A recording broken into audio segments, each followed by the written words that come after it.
Few companies in history have been loved, hated, and argued over as much as Microsoft. From the Windows blue screen of death to the birth of the personal computer for everyone. From crushing competitors to Bill Gates Foundation.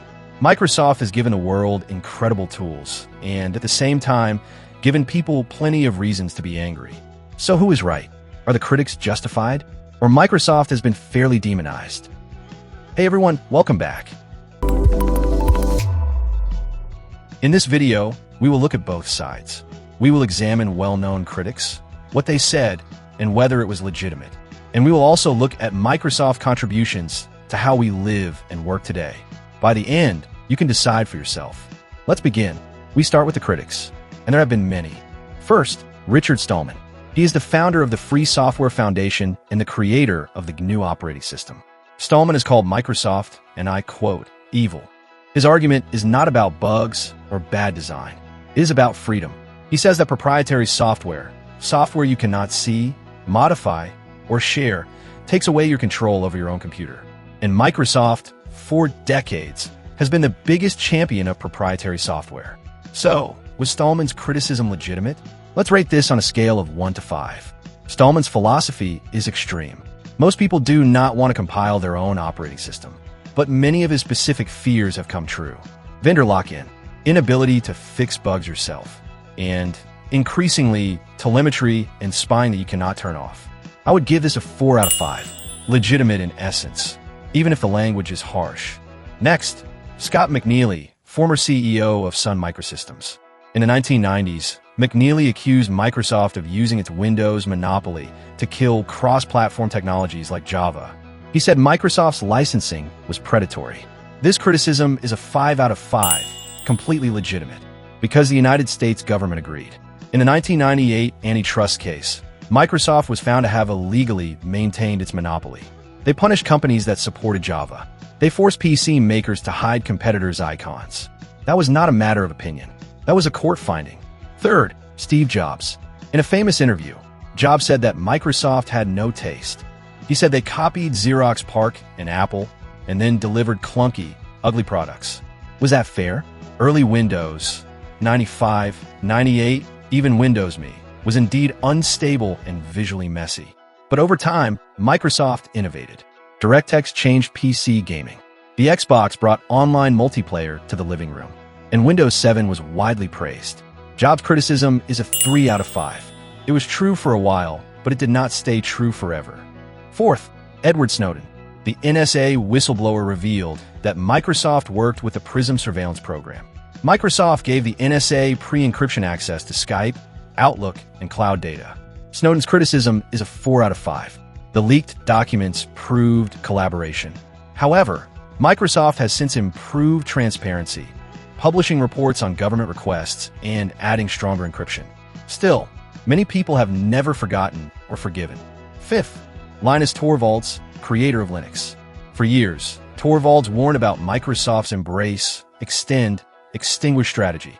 That means adopt an open standard, add proprietary extensions, then kill the competition. Torvalds said Microsoft could never be trusted.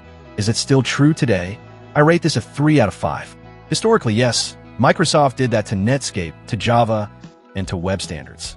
But since Satya Nadella became CEO in 2014, Microsoft has become one of the largest contributors to Linux.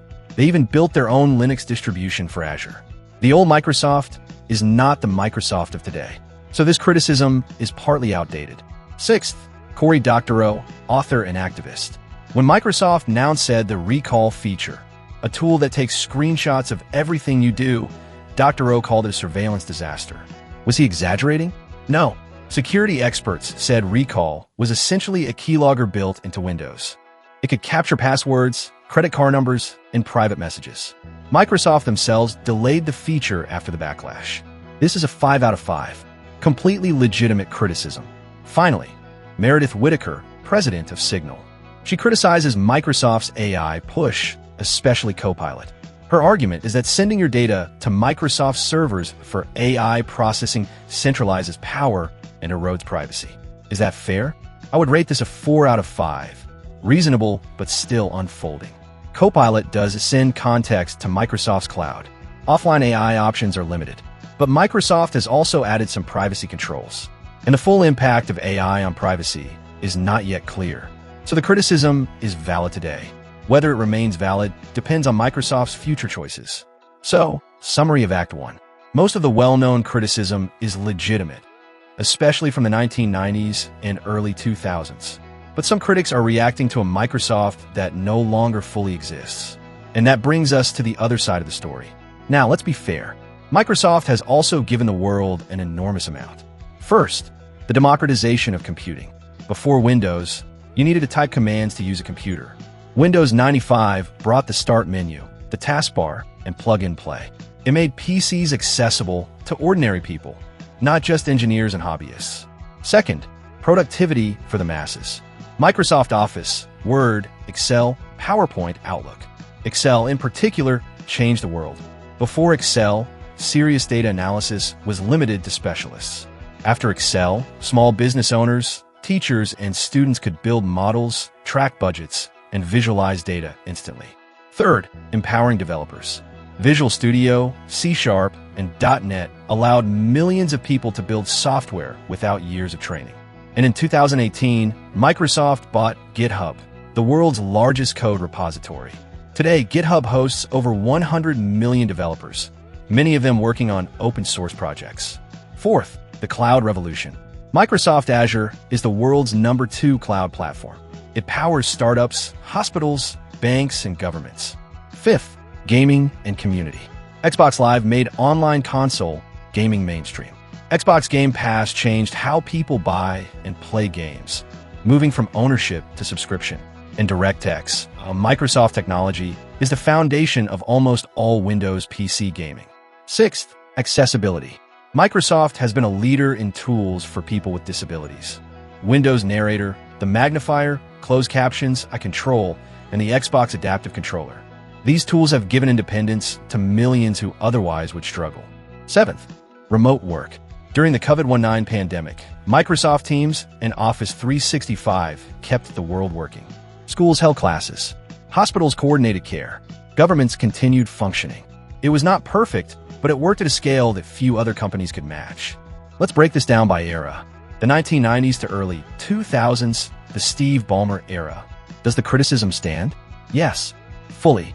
Anti-competitive behavior. Embrace, extend, extinguish. The Internet Explorer monopoly. Security disasters like Blaster and Sasserworms. In that period, Microsoft deserved almost every criticism it received. The 2010s, early Satya Nadella era. Does the criticism stand? Partially. Microsoft changed dramatically. They embraced open source. They became a top Linux contributor. They focused on cloud and accessibility. But problems remained. Windows 8 and 10 had aggressive telemetry. Forced updates annoyed users. So criticism was less intense, but still valid in many areas. The 2020s to now, mixed picture. On one hand, accessibility is better than ever. Linux contributions continue. Azure is a powerhouse. On the other hand, AI bloat with Copilot. The recall privacy fiasco. New antitrust probes in the US, the UK, the EU, and Japan over cloud licensing. So, final verdict. Does Microsoft deserve the criticism? Yes, but less than they did 20 years ago. The company today is not the same company that Stallman and McNealy fought. However, new problems have emerged. AI surveillance, cloud lock-in, and a second wave of antitrust concerns. A fair view is this. Criticize what Microsoft is now, but acknowledge that they have changed some of their worst behaviors. So where does that leave us? Microsoft is not a pure villain, and Microsoft is not a pure hero. It is a giant, flawed, brilliant, and sometimes overbearing force in our lives. The most honest position is to hold both truths at the same time. Microsoft gave us a lot of tools, and Microsoft also crushed competitors, spied on users, and pushed buggy, invasive software. Both are true. So what should you do? Do not blindly hate Microsoft. Do not blindly love them either. Demand better. If you enjoyed this balanced look at a controversial company, consider subscribing. I make videos on AI and technology, the good, the bad, and the complicated. And let us know in the comments. Do you think Microsoft has changed enough? Or not nearly enough? Thanks for watching.